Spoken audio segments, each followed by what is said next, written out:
Thanks, Lauren. Welcome everybody to the third roundtable event. Thank you for those who are returning, and welcome to those ones that have joined for the first time. Much appreciated. We'll give it a couple of minutes just to allow people just to jump on. I can see the number of attendees is rapidly growing by the second, which is great. It's nice to see that we've got more fans than last time, Giles.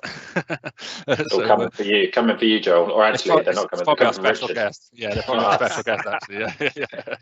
So.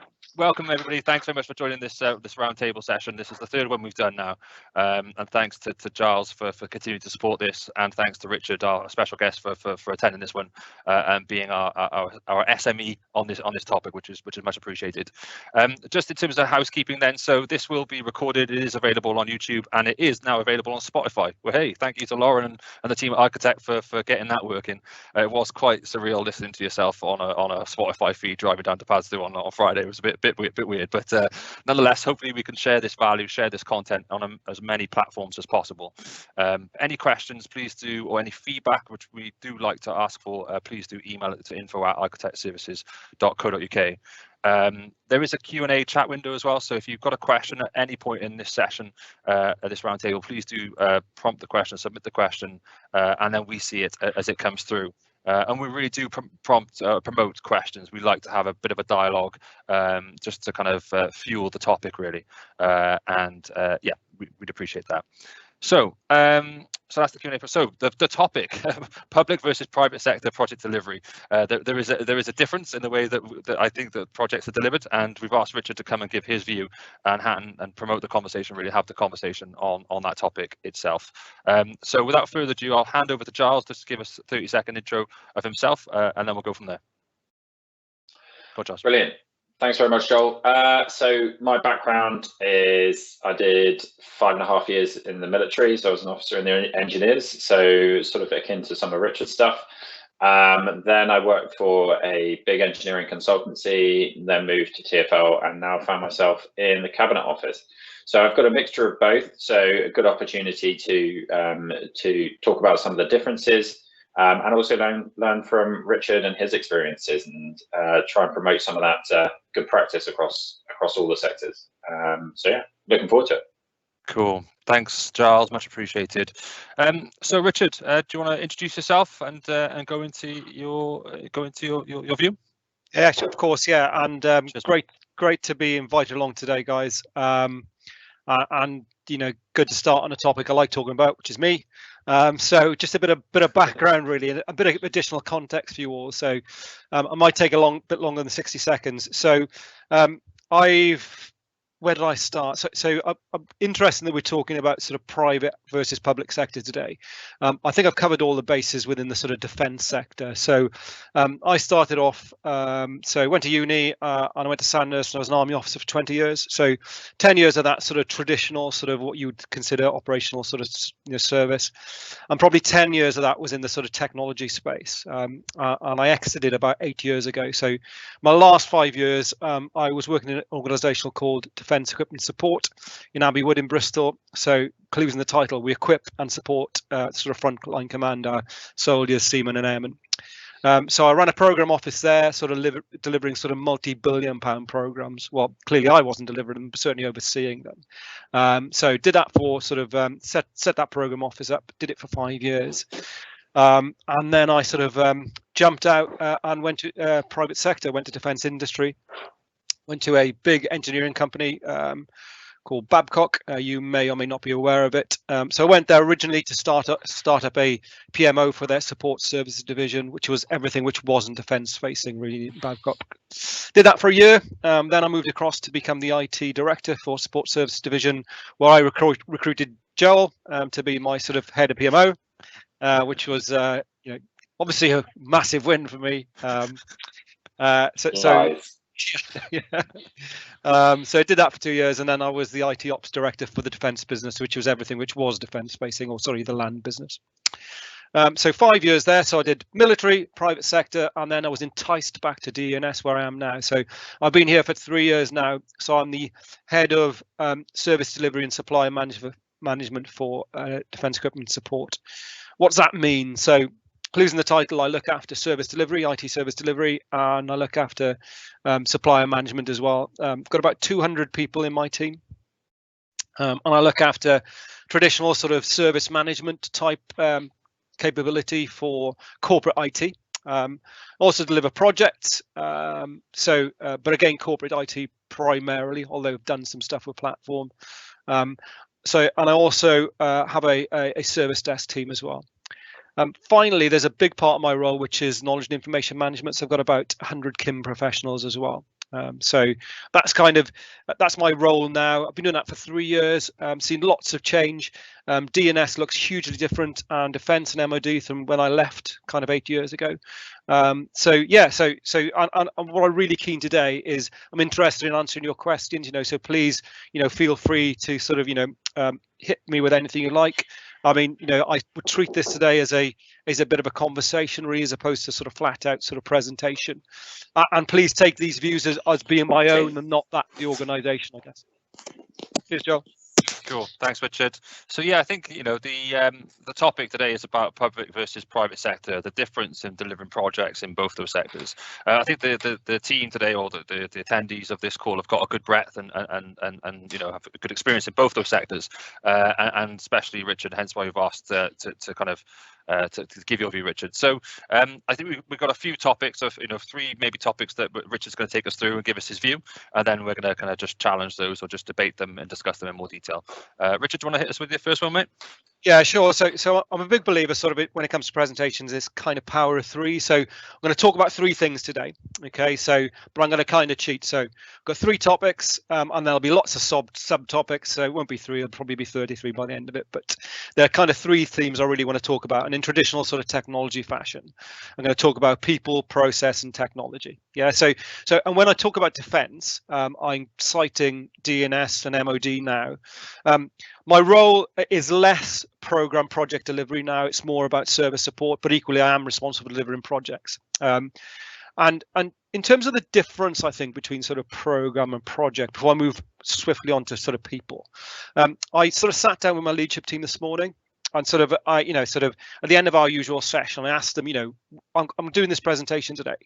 If I was going to hit some buzzwords, what people might think, or what you might think of the difference between public and private sector, what are the key words or sort of phrases that you would use? And some of these I think will might sort of ring a bell with some of you. So I'll go through them in no particular order, and I won't dive into them in detail because they'll come out in the course of my conversation, I think. But the type of things they talked about was red tape, bureaucracy, which won't surprise you, barriers to engagement and entry, whether they're there or not or invisible. There's certainly there's an awareness of them. There's a real focus on assurance, which is unsurprising really when you think that we are essentially funded by the public first. There's a real perception things take forever, but you know what? There's a reason why that is. It's not always not through bad practice, but I'd like to explore that today. There's a difference between providing a service and creating a profit, which is what you are essentially there in the public sector to do. I don't think we market ourselves particularly well within either the civil service or within the MOD. I think there's a perception that there's really inconsistent service levels and support, which I'll sort of hopefully debunk today. There's a sort of perception that our staff have louder voices across the board, I think, and that's certainly the feedback I got from my team. And we've got some challenges around resourcing at the moment. So certainly you will have seen, or you may have seen things in the defence press lately around sort of the integrated review and doing more with less. Okay, so those are the kind of so that some of the perception or conversation you might hear in our space at the moment. And that's what my team sort of that sort of chimed with them. So what I'm going to talk about first then is the sort of people and the people within my team and and defence or MOD. Okay, so just starting off with where I work. So I work within defence equipment and support, and I'd really like to start by saying that we're quite unique within defence and the MOD really. So we are what is called a bespoke trading entity, or BT. So we have slightly different sort of freedoms around our ability to recruit, pay and reward in its most basic terms. So whilst I'll cite D&S, And it is common with the majority of MOD. There might be some sort of quirks around sort of DNS, which won't be consistent. But I just want to get that at the start then. But in terms of our people, so having worked in the military, private, public sector now, there's no secret to this. They're all the same, right? So they all have primarily the same values, and ultimately, I found it wherever I've worked, people generally want to do a good job.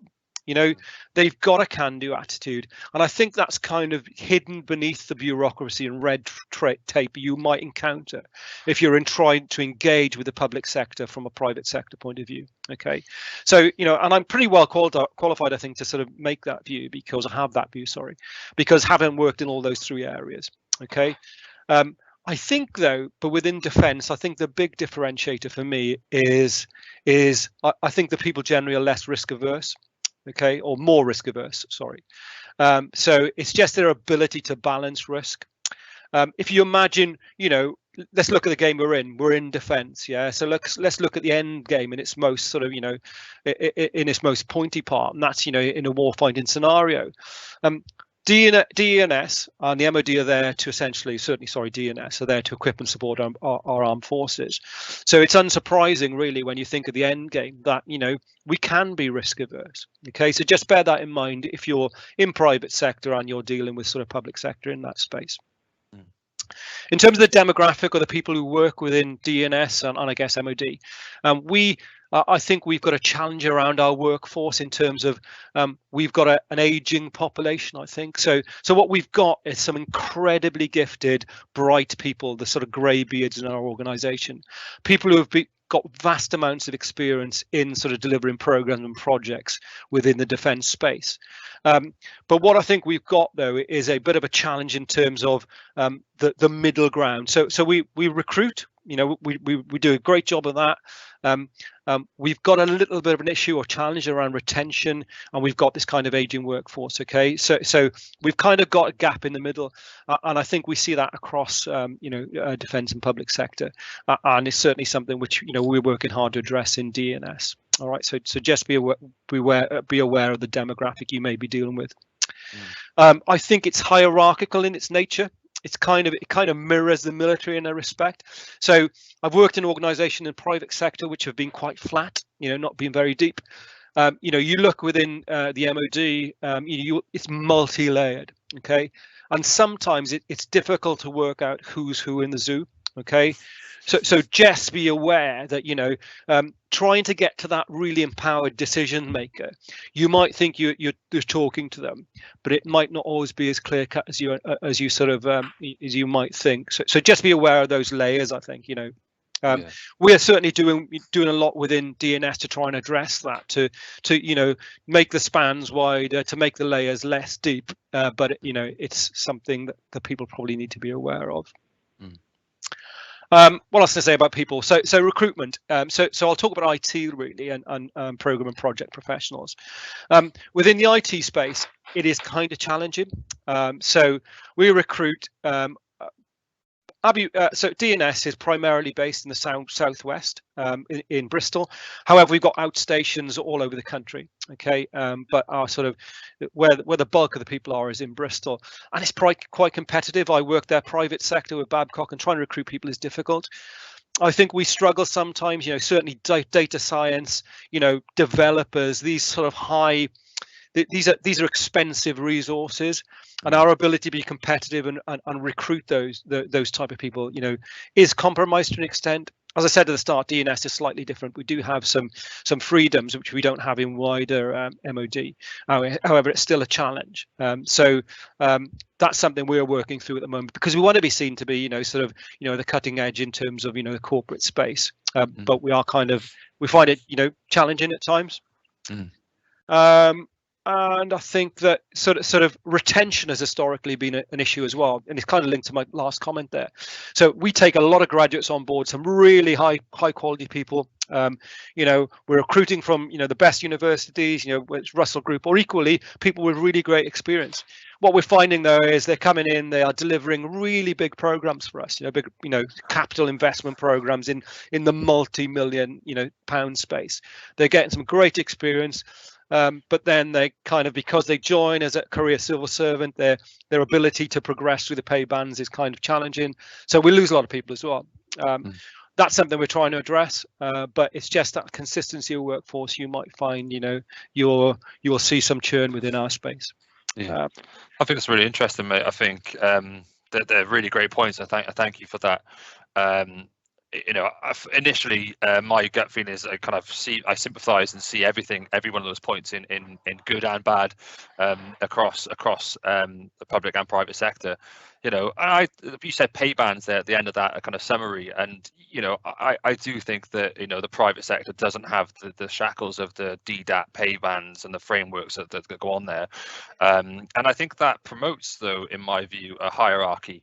Maybe not saying it's a good or a bad thing. I'm just saying that it does, having a pay band and a pay category does fit you into a bucket, and therefore that bucket slots into the bucket above, right?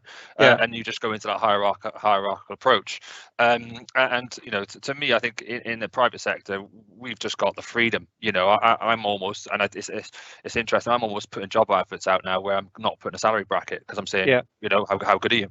How good are you? Show me that you're good, and you can command the salary that goes with that if you're good enough, and if you can continue to add value. But then retention, again, I see that as well as a problem in both sides. Creating a modern and engaging and dynamic workforce is good. I've seen private sector organisations, particularly Companies House, who have brilliant kind of physical services, great facilities in the buildings. But I've seen other public sector organisations that are in the dark ages, and you wouldn't really want to go into those organisations. But then you see companies like S3 Advertising in Cardiff, who've got a pool pit and snooker tables, and I think they've even got a pool in there.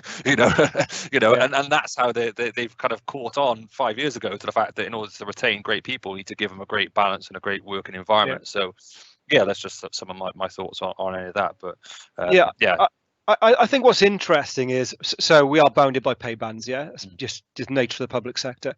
But you know what? It is a really interesting place to work, right? If you think of some of the programs and projects we deliver massive, projects, platform projects, whether it's delivering, SATCOMs to a ship, in the middle of the ocean, some really, cutting edge stuff, right? So it's interesting, engaging work. The other thing, I think, there's a perception, I'll come on when I get to technology, we'll get to it, that, we all live in the dark ages in civil service. It's wrong. Okay. It's changing. Corporate IT is changing. But in terms of recruiting and attracting and sort of retaining our people now, the big thing I'm seeing is how good the offer is, right? So if you park, all right, the pay bit, because actually, right, because DNS, we've got some pay freedoms. We actually offer not a bad deal now. We can recruit at a reasonable level, right? We can pay good money, okay? But in terms of the offer around that, it's incomparable to what you'll see in the private sector. The way we look after our people, okay, the way that the training which is on offer, right? The way we fund people's development, right? The well-being focus, right? And it's really been evident through COVID, okay? What I think is that is just unsurpassed, and what I've seen in private sector, it is light and day. I think sometimes what we have is career civil servants who maybe don't quite appreciate quite how good they have it, because the sort of the wrap they have around it, it is really great, so I know we often fix on salary, and certainly in private sector, very fixed on salary, but sometimes it's about looking at the wider offer. Giles, do you want to dive in? Yeah, I think that's a really good point. I think the two things that I would that I noted down was this final point. I didn't note it down, but listening to it, coming in as a civil servant, I only started in full-time in the civil service about a year ago. I think it's absolutely right. I think there's an excellent broader package for learning and development training. I'm doing my MBA at the moment as part of the civil service. I think there are great opportunities for the diversity of work. So rather than being focused in one area, I think you can move around. Sometimes that is a bit of a restriction, as you were saying, around having to do potentially a policy role to be seen to be able to move up the hierarchy. But I also think the type of work that we do, especially looking at the project space. I mean, as a program director at the moment, I'm working on a cross-government interoperability piece of work, which spans 43 organizations, which is about 450,000 people. I mean, the scale of things is just so big. Yeah. But it goes back to a point you made earlier about how we advertise and how we showcase what we're good at. I think you get a perception, and I think see a lot of people who just look at civil service as being a numbers game, and they just look at that number and they say, well, I'm not getting paid fair market value. And we are, again, like you, we're looking at that and how to address it in very sort of specific roles, and there are allowances you get. But from a program perspective, I think some of the complexity, some of the size, some of the experience you gain from some of these projects is beyond what you would get in a lot of organizations. So, and there is a lot of opportunity to get involved in other stuff, whereas in a private organization, so for myself or some of my peers when I left the military, was you're going in, you'll be a project manager of this specific project and that's it. Like you're going to do this co-op refurbishment, or you're going to go and work on this piece of real estate in this station, and you're going to build this bit. Whereas I think in the civil service, you can get an opportunity to work across. And I suppose sort of, Joel, sort of within, when you sort of look at your sort of private sector organization, it'd be interesting to see how sort of that compares. And I know that yours is a fairly young organization, but when we've worked previously, you've got sort of people coming in who are taking opportunities and you're giving them that sort of breadth of knowledge. Yeah, I think it's all different, pros and cons, isn't it? I think the people are different, in the majority of cases, and I'm glad to hear that it's kind of changing now, and that you've got the shackles removed, Richard, and you've got more potential to hire great capability in the future. I think it's difficult hiring good capability regardless, whichever sector you're in, and that's brilliant to get people who are skilled and proficient, and yeah, as a small startup business, I have totally different challenges and parameters to work within than a major government organization. But scale, I think, the scale for me, Giles, Amazon have millions of customers, right? I just tried to Google it, but I can't find a definitive answer. There's massive problems that are dealt with in private sector, and for me, I think it's about collaborating and moving people across. For me to come outside of in the private sector or third sector into Babcock, getting that kind of public sector understanding experience and moving around the sectors, I think is good. So, and I see great value in public sector organizations recruiting from the outside, like yourself, Giles, and yourself, Richard. I know you kind of stepped out and went back in, but I think the more diversity they can have in those the people's experiences, the better.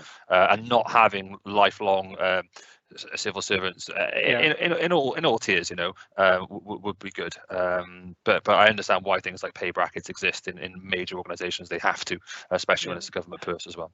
I mean, DNS is a BT, so we have those freedoms to bring people in and out because we recognise, there's some amazing, experience out in the industry. We wish we could go and harness that, and that's part of the reasons we bring people in and out now. There's more freedom to do that.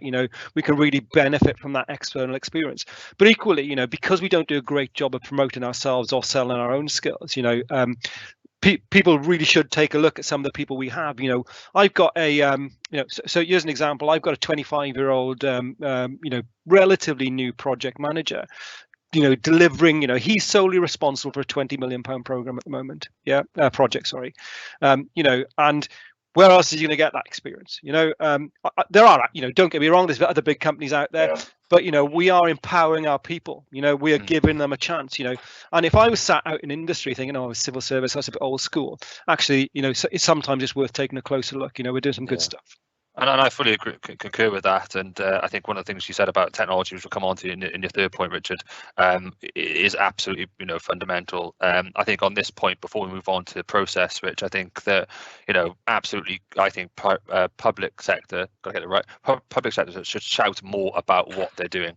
I think, some of these things are massively complex, and people, including me, take things for granted when you don't understand the complexities of a company register, or you don't understand the complexities of giving, a ship technology services so that it can function, and some of the technologies that we're all a part of, I think there is a perception that public sector does take too long, I think, but I think that there's in many cases a warrant reason why it does take so long is because it's inherently complicated, and things like sharing the stories maybe I think people are in the public sector probably don't want to share those because it has to be sensitive. It has to be checked. We can't tell that story because of these kind of security and kind of risks, I guess. But if we can share as much as possible, make the public aware of how complicated it is to run bays, or then and what the people do in these organisations, then I think that would bring more understanding to that point.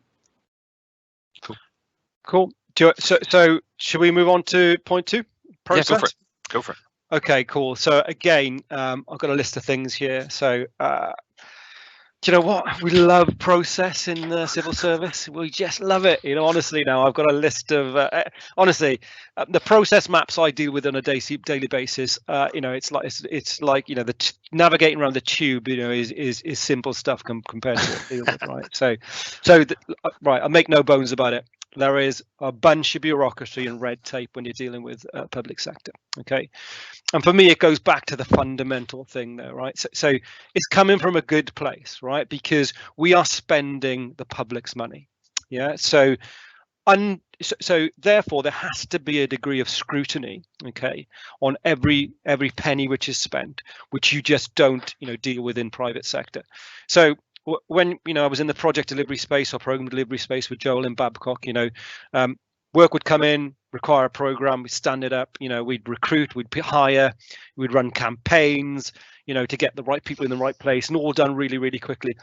It's important. It seems it's difficult to do that. It's challenging to do that in the public sector. It's unfair to say it's impossible because I've seen evidence of it. Okay, but I think what you require in order to do that is having somebody who really understands the process in the first place.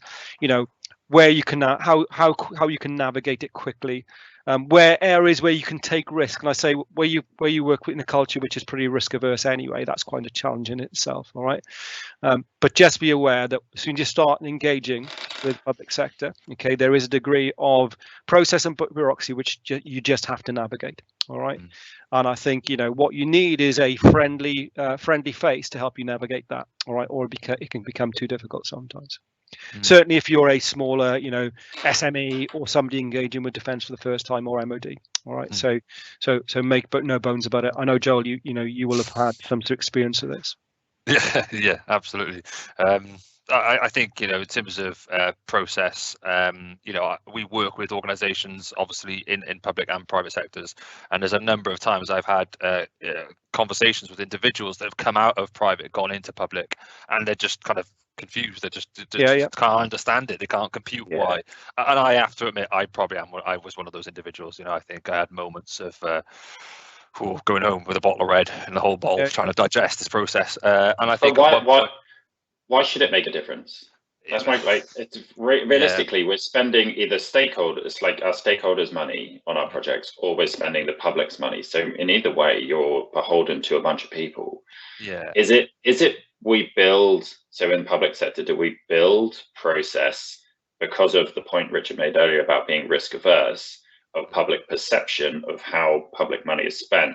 Whereas in a private sector organization, they're looking at the bottom line and they've got that as their sort of their benchmark. Actually, if they do something aggressive and higher risk and it pays off, it's great. But I don't know sometimes I sit here as well and I look at it and say, where's the difference between stakeholders and public money?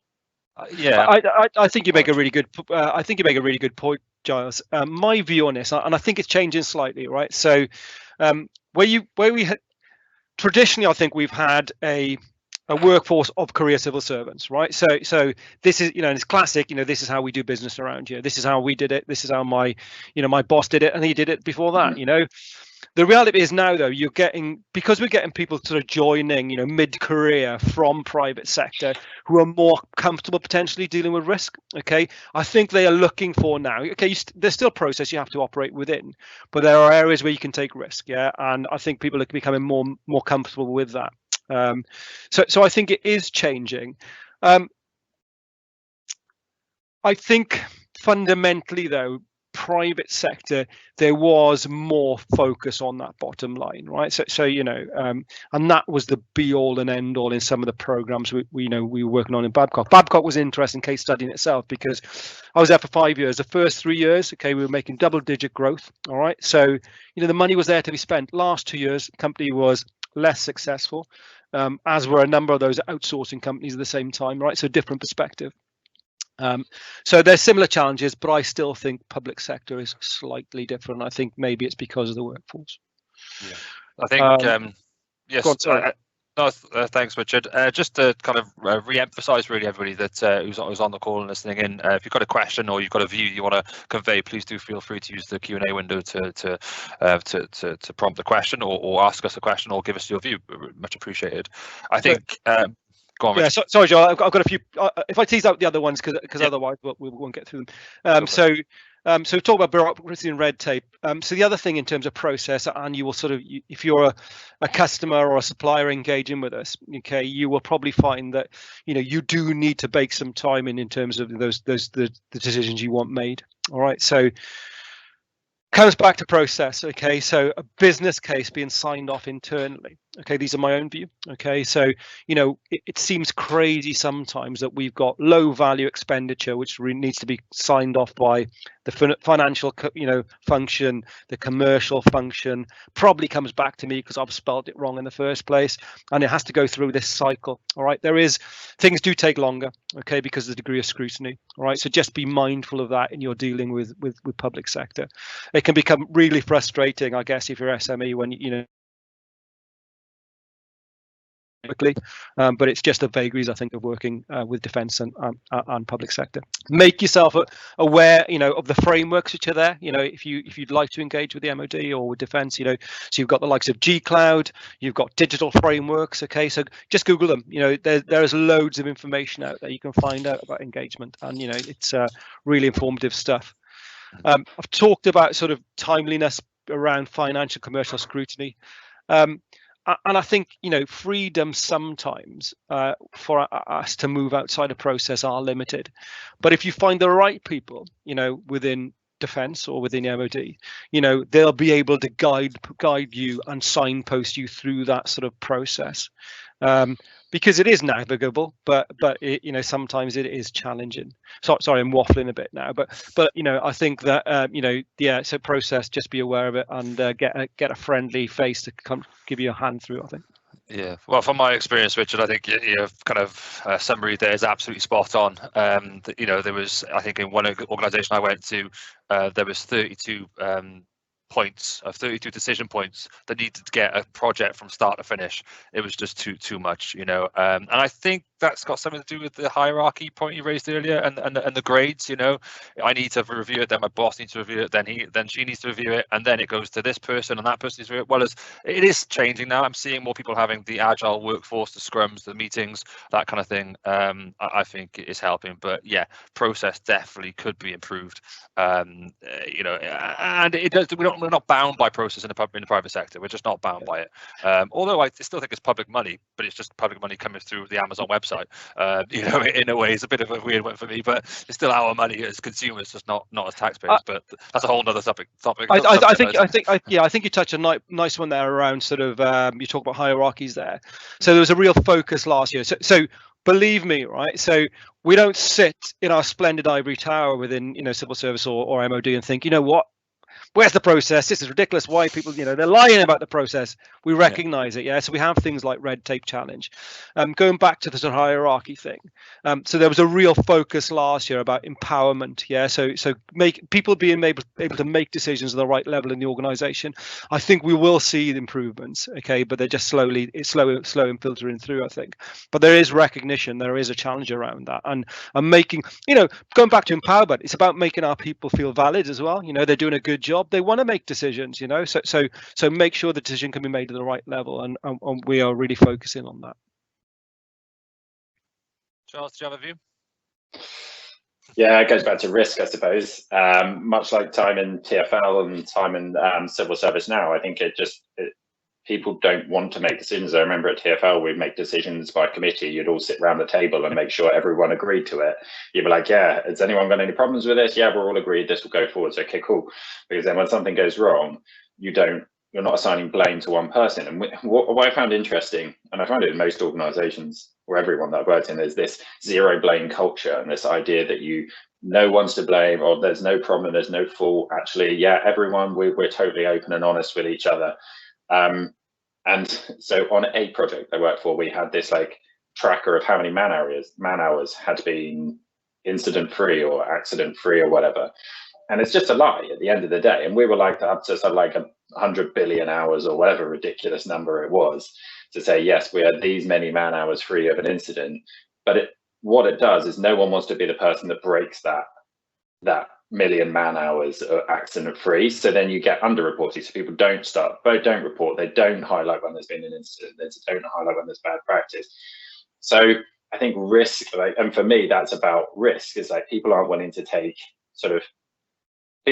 report stuff. So in that idea of the 100 man hours, because they feel that they're going to be adversely affected by it. People aren't willing to make decisions because they feel like they're going to be adversely affected by taking a risk. Yeah. That's why you get, and it just goes to the point that someone's raised, the question that someone's raised, that slow speed of delivery. And you talk about those 32 decision points, Joel.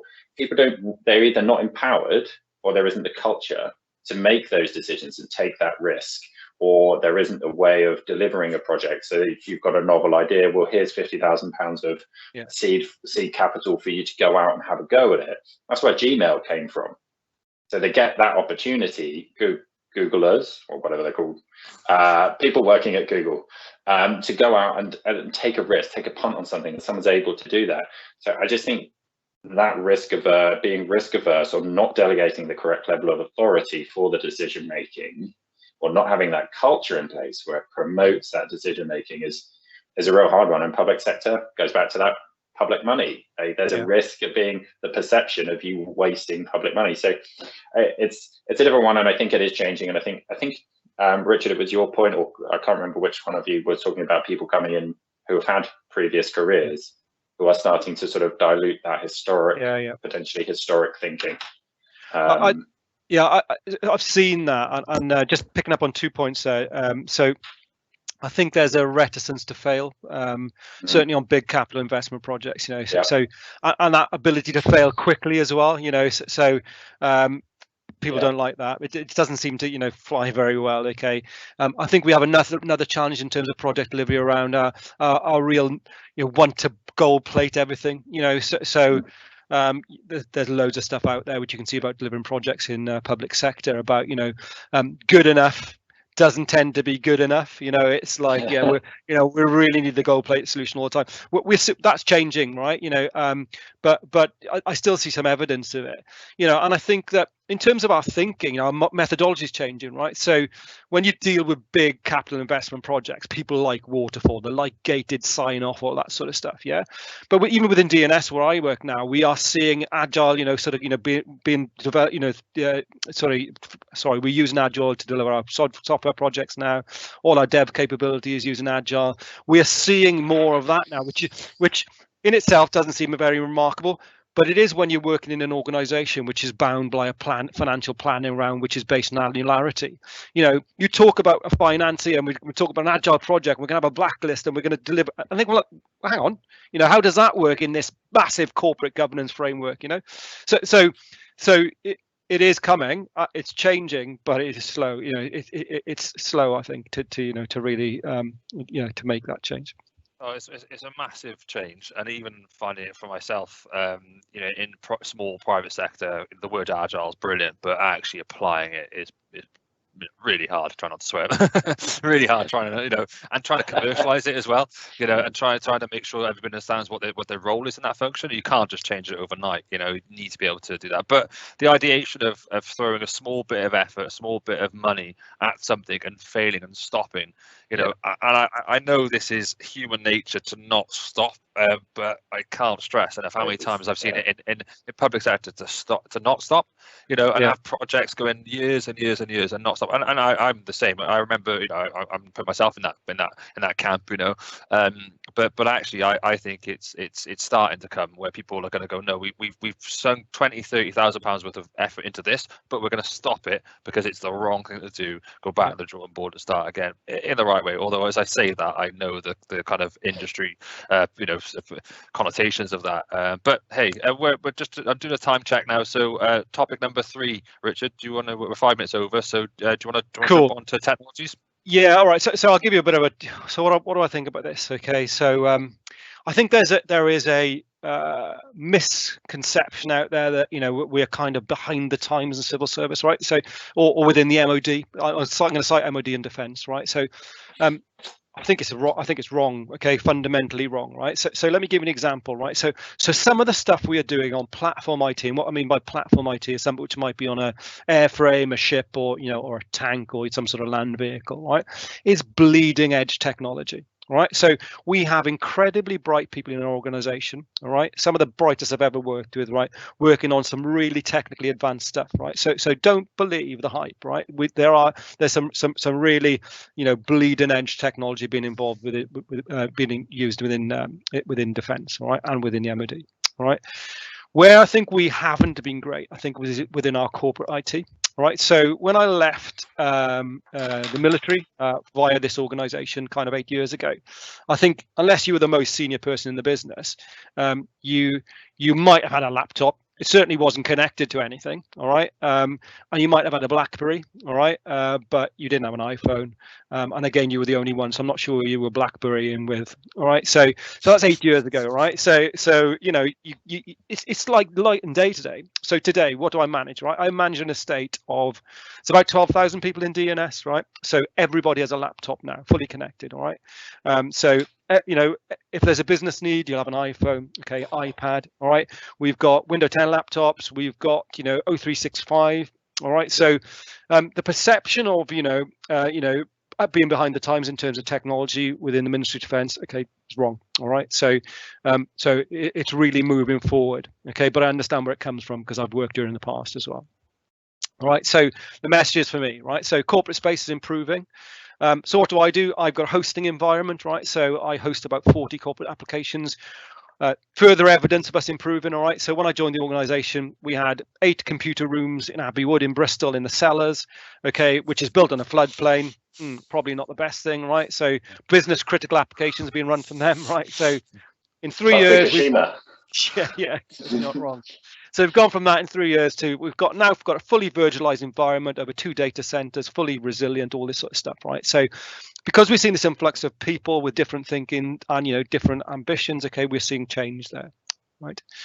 What we can't shy away from in terms of technology, though, is there is a different security environment that we work within. All right. So if you're trying to sell in, okay, to the MOD, if you want us to use your tools, all right, there is an accreditation process which you simply would have to go through. All right, and that can take time. All right. So and that impacts us in terms of tooling, right? So, for example, I'm trying to introduce at the moment a Microsoft SharePoint provisioning service, right? So automated build, all right? So, but our ability to do that is really compromised because some of the tools we want to get our hands on, we just can't, do that in a timely fashion. Be that PowerShell, be it, enterprise level sort of e-discovery capability, that sort of thing. We can do it. It just takes longer, all right, because there's a security accreditation thing, and also don't forget we are working at obviously different levels of classification as well. All right, so yeah, so bit of a snapshot in technology. Don't believe the hype. Okay, we're doing some bleeding edge technology stuff on platforms. Corporate space is improving. We've got a digital backbone and a digital strategy which is being rolled out. Okay, but just be aware if you're working in our space, all right, there is a different level of assurance that you just have to play ball with. Okay, and that's linked back to our security concerns. All right. Sorry, Joel. I just no, that's cool. That, but just no, it's good. It's good. I think there's a link though between that and the last point, or one of the last points that were raised around perception. And I know that some of this technology in public sector is cutting edge, forward thinking. I can see it. I have seen it. And the more we learn, the more I learn as an individual. I can see the technology, kind of moving towards bleeding edge, and some of the stuff that you're involved with as well is definitely more in that space. But I think it should be shared more. I think it definitely should be about perception shared more. Technology from government driving those other technologies in private sector as well. I think people just have this view that Amazon's bleeding edge, and they're probably really not. They probably just did something really simple and made it available to the mass market. Everything they do in isolation is not bleeding edge. It's perception, though, isn't it? You're exactly right. Yeah, it's Amazon are built on that sort of modern type of technology. It's already been built from it, whereas you've got so much legacy in public sector or very large organizations that have been around for a while. I mean, we talk about user experience and how we're getting young staff into the civil service, 18, 19, who expect a totally different experience to how the public sector works. I mean, the majority of people work on Word, email documents around the civil service to each other. It's not a collaborative space in the way that young people who've grown up. I mean, I'm 37. I'm sort of a dinosaur in some respects, but you look at young people who expect to be able to interact immediately, for things to be seamless, that's what they've experienced their entire life. That perception actually is probably played out in a lot of areas within the public sector, and trying to play catch up to that, I think there's some work. And I mean, someone like you, Joel, who's seen into the civil service, actually done the private sector stuff. I mean, from your experience, like at that user experience level, it's just interesting to see across all of them, with your experience in your small business as well. Yeah, I think for me, mate, I think it's definitely improving. I sold my car yesterday. Well, not a family car, my ex-partner's car. Actually, not my car. I wouldn't sell my car, don't worry. But went on the DVLA website. I couldn't say that out loud without retracting that statement. But yeah, went on the DVLA website and was impressed with the fact I could do it all digitally now. I didn't have to post my V5 off, so you could definitely see it changing, and the user experience was better. But of course, the user numbers is much higher. They have to, have accessibility criteria and all that kind of stuff goes into it as well. I'm looking forward to the day, hopefully one of you guys can sort it out for me, where we just get one portal for everything. I could do my That's the idea. My tax, I can pay my council tax. I can get all my services in one portal. Life.com. I'll let anybody who wants to have that can have that. But yeah, that's it's all about inclusion for me, all in one place. But that's probably me being personal and a bit more OCD. But I think the services are improving. The audience is different, and when we're delivering technologies in private sector project delivery, you're normally, to be fair, are targeting a narrower user community. You're targeting a community of people that want to do one thing: buy a product online, or renew your gas or electric cover, or buy a car on the Tesla website, for example. Whereas with the government organizations, you are targeting public sector projects, are targeting a wider audience. Therefore, you have to be able to link in with a wider demographic of people, and that is uniquely different in its challenges. I understand that. I think as well, right? So public sector, right? You kind of chunk everything together, all right? But you know what? There's pockets of brilliant practice across public sector, but equally, right? There's some real legacy kit out there, right? And some legacy people, right? In some parts of public sector as well, right? Not forward thinking. I think we're really bad at this, right? So I worked with one part of public sector outside of defence, so I won't cite them, and their answer was, what, we just don't know what to do. I tell you what we need. We need a CDIO. We need a digital officer. They'll solve all the problems, right? When you actually just dissect what digital meant to them, no idea. But if they had a digital officer, right, they could solve all the problems, right? And that's kind of indicative of some of the parts of of civil service or public sector we work within. All right. So all I'd say is don't tar everything with the same brush. And certainly there is some very forward-thinking people out there. There's a real proliferation now of our senior leaders within defence, within the sort of technology space, who've come from outside. So mod CIO, came from Shell, or BP, not sure. My boss came from PwC and other places. All right. So there are some really good people out there now, really driving the sort of technology change and digitization, where it exists. Yeah, and just in terms of taking that on a level, because that's one of the ideas in my head, but problem solving, trying to solve it. I see a lot of the public sector individuals going across organisations. So I think Giles, actually, you're kind of, and Richard, you both succumb to that, where you go to a different department and go do something else.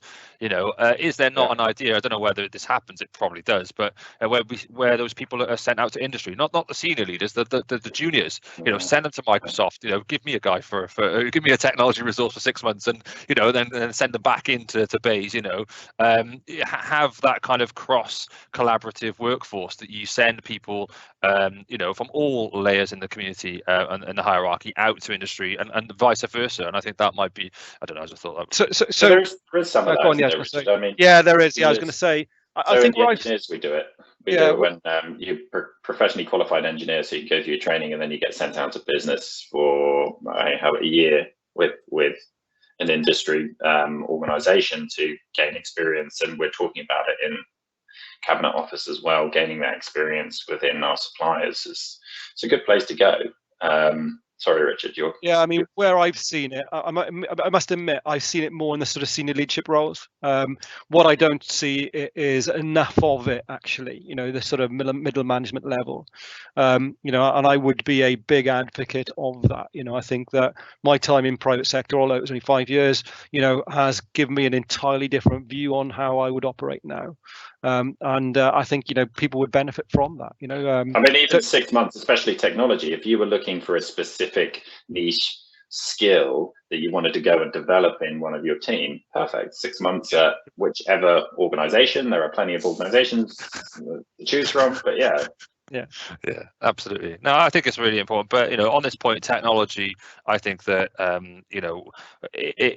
in private sector we have a green field. We don't have anything to go into. We have technology that addresses these problems. In private sector, you're bound by where you've been and where you've come from, and the documents that used to live on files that are now probably scanned into document management systems, and the data is just held in legacy systems and applications. And it's trying to leapfrog that. I'm excited to see the next 5 years of the journey, and I'm excited to challenge, I think, and see this and have this conversation another 5 years time. And I have no doubt that private sector and public sector will be on a comparable. And I hope that they kind of intertwine and interact and engage and cross collaborate more efficiently in the future, because ultimately that's the way we're gonna go onwards and upwards, really. And I think that's a great opportunity for us all. Gosh. Lovely. God, that 5 years time. I'll see you in 5 years and we can talk about that. That would be amazing. I'll be on a beach somewhere then. That's the plan. But cool. I thank you, Richard, for your views on that. I really appreciate it. And I'm just going to go back and summarize, and just for context, really, we've got 7 minutes out before the end of the session. So yeah, I think really great to see it broken down by those threes. I love the people, process, and technologies approach. But yeah, I think job retention is key, isn't it? Staff retention, that is really key. And seeing the wider picture across public sector is really important when looking at salary packages and offerings. And it's great to hear Giles, the investment that they're making in terms of your MBA, mate, and all those kind of good things as well. And I think the private sector have the shackles off in that space, and therefore you can move around more freely. But I am seeing more staff members across both sectors move around, and I think that's great to see. And I think diversity of the working environment, and I go back to Companies House, having that great working environment with the modern technology, the modern equipment. Richard, as you say, that's a perception now that people are in the dark ages of technology, and it's nice to hear that they are using modern technology, which is great. Process was your second point, Rich, and then yeah, God, there is a process gap. Which one's right? I don't know. I can't honestly answer which one's right. But having 37 steps in a process, and everybody in the organisation and their dog, kind of approve something before it goes through a business case, is not pragmatic or practical. But again, in private sector, we have the shackles off in doing that. But it's about taking risk. And I do think, say no, say stop. If you're managing a portfolio of projects and it's a failing project, stop doing it. stop doing it. Don't let it last for 2 years and go on because it's this thing we've spent a year doing. Just stop it and do something different. Focus your resource, I guess, on those specific things that are more important. I think that's a really good point. And then technologies, there is a perception, Rich, that you're absolutely right, that technology is old in public sector, and I think that's I agree that that's wrong. And there is bleeding edge technology being used across both sectors. There's legacies of technology being used across lots of private sector organisations as well. I mean, somebody was talking to me in the retail sector in the supermarket the other day about DOS. I had to ask what DOS was, and it wasn't digital outcomes specialist. I was like, what the hell is that? Anyway, so but I think there's real opportunity to collaborate and to engage. I think more so in the future, and I'm looking forward to seeing that change, as you say. But thanks, Richard, for sharing your views, mate. Much appreciated. Just got notification on Teams that there's 5 minutes left. So if there's any questions to any of the audience that are attending, we really do appreciate any questions. Interestingly, we haven't had as many questions this time as we normally do. That's probably because our content is feature rich and got lots of views and thoughts. So everybody's just hopefully absorbing them and just interested in the conversation. But yeah, I think there is a difference in summarization. There is a difference, but I think there's no right and wrong. There's just an acceptance that we are where we are, and let's all do our best to try and think openly and unilaterally, I guess, and make it a more collaborative way of delivering. That's my final piece. Anyway, Giles, have you got a final summary, please, mate? Well, I think just this, you've made every point precisely, but I think this type of forum, interestingly, it's indicative of the change. I mean, we've got private sector, you've got Richard with his experience in the military, private sector, public sector, mine as well.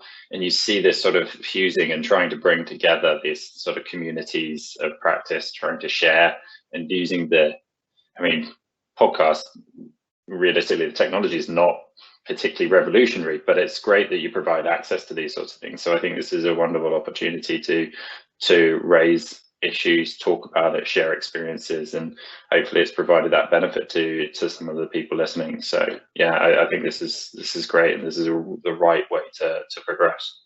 Cool. Just finishing from me, Joel, that we don't sit certainly within the MOD and in the digital space within the MOD thinking that we know it all. I think the opportunities to interact like this are invaluable. If you look at paper which is going to be coming out pretty soon, if it's not out already, sort of the latest sort of defense digital strategy, or which talks about a digital backbone. Some really interesting stuff there, and those ideas have not been developed, in splendid isolation. We are working consistently, with sort of industry leaders, bright lights, and people who really understand what's happening in the technology space. We have a similar challenge as any private sector company would have. We have a finite pot of money, and we want to make the best value, make the best decisions around that. How do you make those spend decisions? It's impossible to do that without having that internal external sort of input as well, in terms of the strategy and the way that we are going. So it's not quite the closed shop, I think, public sector that people may have the perception it is or historically have had, and really keen to learn from what's going on, out with the sort of public sector and civil service, because lots of amazing stuff going on out there. Yeah. Absolutely agree. Thank you very much. Okay, cool. So 2 minutes out then. So I'll just close it there. Really. Thank you very much, Richard, for doing this. Much appreciated. Really do a great, insightful view. Thank you for participating. I know it took a lot of time to get it together and to get it working from our side, technology wise. So thank you for that, and thanks to Lauren and the team at iCoTech for promoting and sharing. I really like doing these things. I think we should kind of continue doing these things, Giles, and keep this thing going, because I hope it adds value to a wider community of people, just to bring in experts like Richard and to give his view, and just to discuss and debate that. So thank you everybody for joining. I think there is one question. So Jim, thank you for putting the question in there. So we need more cross-community of practices events to maximize areas of opportunities. Great talk, guys. So thanks, Jim, for that one. We definitely do need more cross-community collaborations. I think my final point is that things like DOS are great. Just having smaller activities come out on digital outcomes and specialists, where you've got discoveries, alphas and betas. I think that's a fantastic thing to promote that cross collaboration. I know I'm waffling now, but I just, at that point came to mind as I saw that. I think it's really great service, and if anybody wants to get involved, and public sector should be pushing more out on that.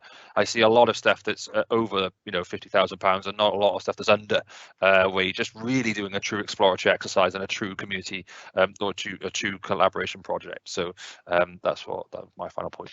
I think that's a really good point, actually. So we have lots of self-starting sort of communities of practice within DNS. So we've got a really good one in data science, got one in business analysis, sort of within my teams, and maybe we're a bit limited in our thinking there in terms of, could we extend those, outside public sector, because clearly we haven't got a monopoly on the great ideas, so I'm going to take that way, actually, have a think about how we might extend invitation to some of those community to practice. They're not led by the leadership, they're kind of self-starting, which you would want of any community of practice, really. And they run themselves. So I guess it's a good one for me to take away, to understand how we could involve some external stakeholders in those groupings as well. Yeah, and I have had experience, and I'm not going to end on a downer, but I have had experience of those kind of communities of practice, and I think at Babcock we did that quite well, where I'll blow my own trumpet for once, but we did go out to a couple of other divisions in Babcock, and a couple of the head of PMOs. We got them together and just talked projects for a while, and it was really valuable, and it was amazing. And I tried to do that in public sector, and it was more difficult. It was a bit of a, why should I talk to that department, or why should, they don't know me, we do things differently. I think that's reducing now, but the more we can all talk, the more we can communicate, collaborate, and just get into a space, the better, on any point, not just the delivery of projects. I think that's really important. So once again, Richard, thank you very much for your time. Cheers, guys. Thanks, Giles, for your time as well. Thanks, Richard. Thanks, Joel. Thanks, iCoTech. Thanks, iCoTech people. Thanks, Lauren. But yeah, info@icotechservices.co.uk. This is on YouTube. This will be on Spotify as well. Follow any of us on LinkedIn. Send a request to myself, Richard, or Giles on LinkedIn, and we'll be happy to chat to you and expand our community. So thank you very much for your time, everybody. Have a great day. Stay healthy, stay safe, and catch you on the next one. Cheers. Bye-bye. Cheers, everybody.